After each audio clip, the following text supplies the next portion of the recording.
Je vous souhaite à tous une très bonne année 2025. Cette année 2025 du Barça a mal débuté dans le côté extra-sportif, mais sur le terrain, on est bien présent et c'est ça le plus important. On en parle tout de suite.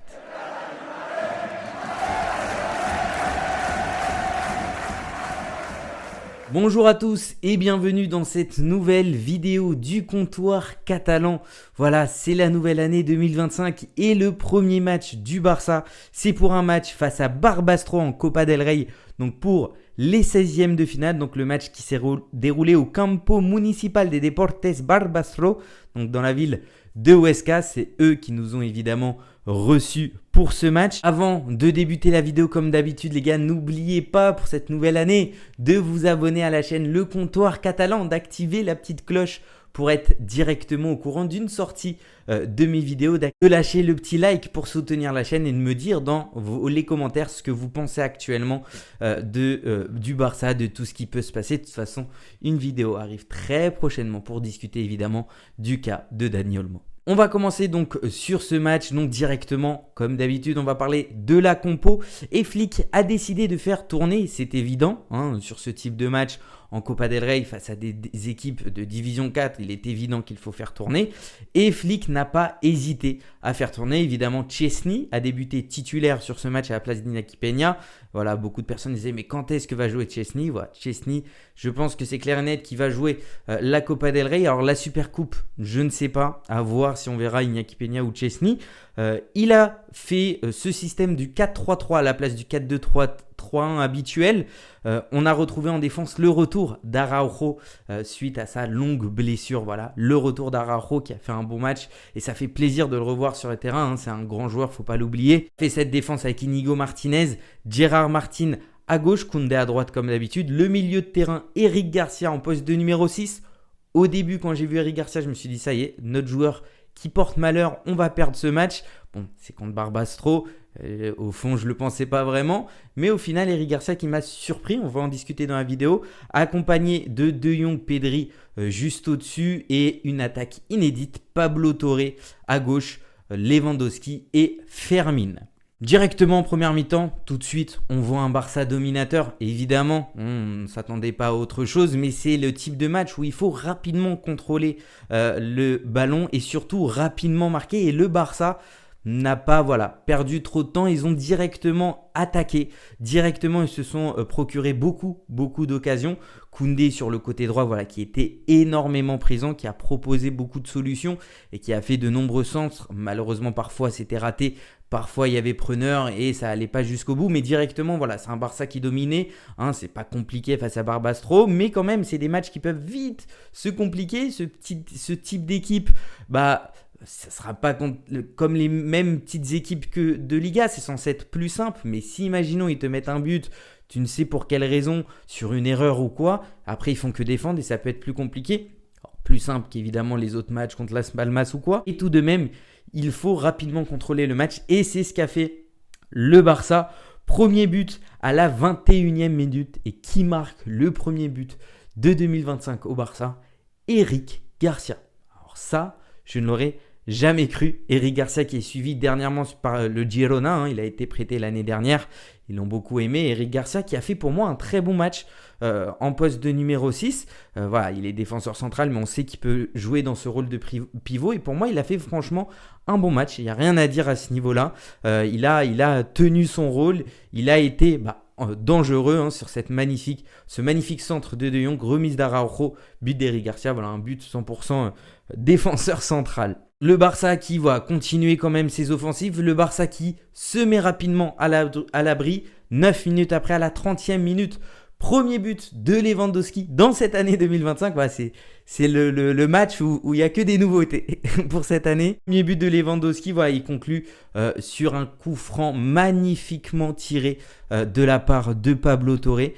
On va revenir sur Pablo Torre qui a fait pour moi un très très bon match. Sur ce type de match qu'on attend justement, ces joueurs-là qui n'ont pas énormément l'occasion de jouer en temps normal. Et là, ils ont la possibilité de montrer leur qualité. Et c'est ce qu'a fait Pablo Torre. Donc premier but de Lewandowski. on ne baisse pas d'intensité, clairement. Hein, le Barça qui continue à attaquer, qui continue à jouer. Voilà, comme je vous l'ai dit, sur ce type de match, l'entraîneur fait retourner pour permettre aux joueurs qui sont d'habitude remplaçants ou soit en réserviste, voilà, ça leur permet tout simplement de montrer ce qu'ils valent, de montrer les qualités qu'ils ont, ce qu'ils peuvent apporter sur le Barça, même sur des futures entrées. Et pour moi, ça a clairement été Pablo Torre qui en a le plus profité. On ne va pas le mettre dans ces joueurs-là, puisqu'on sait très bien qu'il peut avoir sa place facilement en tant que titulaire. Mais Pablo Torre, pour moi, a fait un très bon match. Il nous a montré tout son panel qu'il a, tout simplement que ça soit en qualité de centre, que ça soit en qualité de frappe, que ça soit dans ses passes, dans son intelligence de jeu, dans son contrôle du ballon. Voilà, il gère très bien son corps, il se retourne facilement, il crée des espaces. Franchement, Pablo Torre, pour moi, a été très, très intéressant. On l'a déjà vu sur plusieurs matchs, mais sur ce match, franchement, il a été le meneur de jeu, évidemment aidé par Pedri et De Jong. Mais voilà, franchement, Pablo Torre, pour moi, ça a été son match. C'est vraiment celui, évidemment, il y a le doublé de Lewandowski, mais qui est sorti du lot. Une première mi-temps dominée, beaucoup d'occasions créées.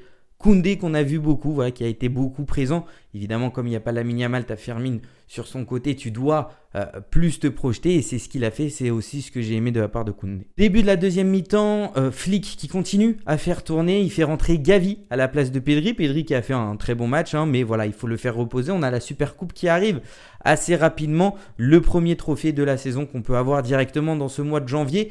Donc voilà, il faut faire reposer les pièces maîtresses.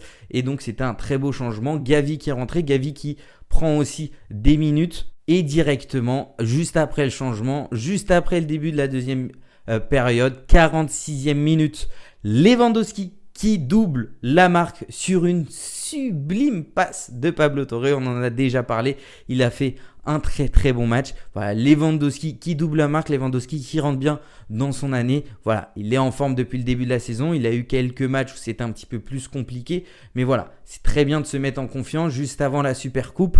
C'est parfait pour lui. 55e minute, c'est Pablo Torre qui va lui aussi marquer.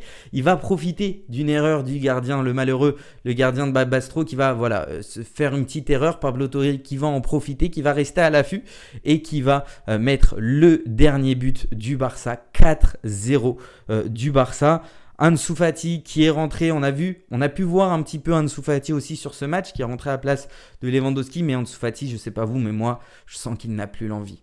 Girona d'ailleurs, comme pour Eric Garcia, sont aussi sur Ansu Fati. Je pense que c'est peut-être le moment de s'en séparer. On veut y croire, à chaque fois on voulait y croire.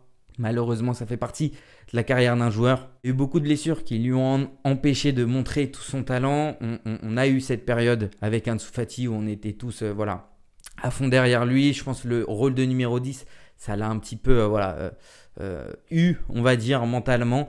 Et voilà, toutes les blessures qu'il a eues, j'ai l'impression qu'il n'a plus la même envie qu'avant. C'est peut-être aussi par peur de se reblesser. Mais voilà, dans les actions, dans les frappes qu'il faisait, il ne mettait pas beaucoup d'intensité. Il ne voulait pas montrer de belles choses. Donc je pense que ça serait pas mauvais de le vendre. C'est dur, c'est dur surtout pour un joueur qui nous a donné autant de plaisir. Mais quand tu vois tous les autres joueurs derrière qui arrivent, comme Tony Fernandez qui est rentré à 71e minute, un nouveau crack formé par la Masia.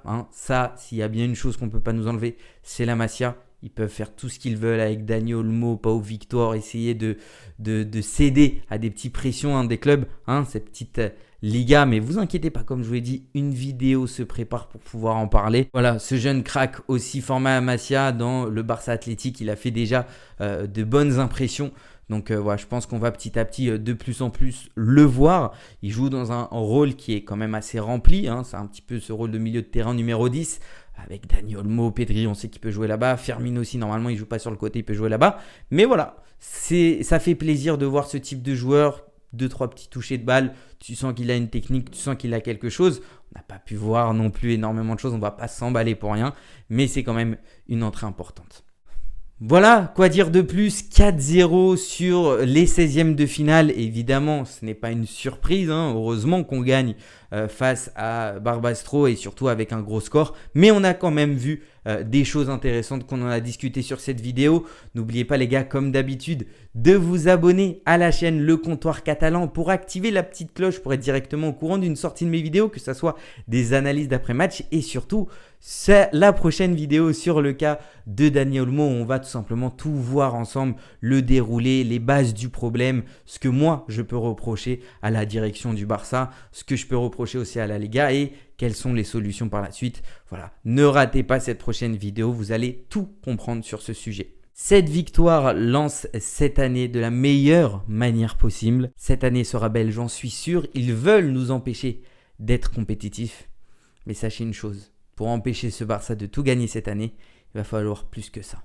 Et surtout, n'oubliez pas, Visca Barça, y Visca Catalunya, y también Viva España. Ciao.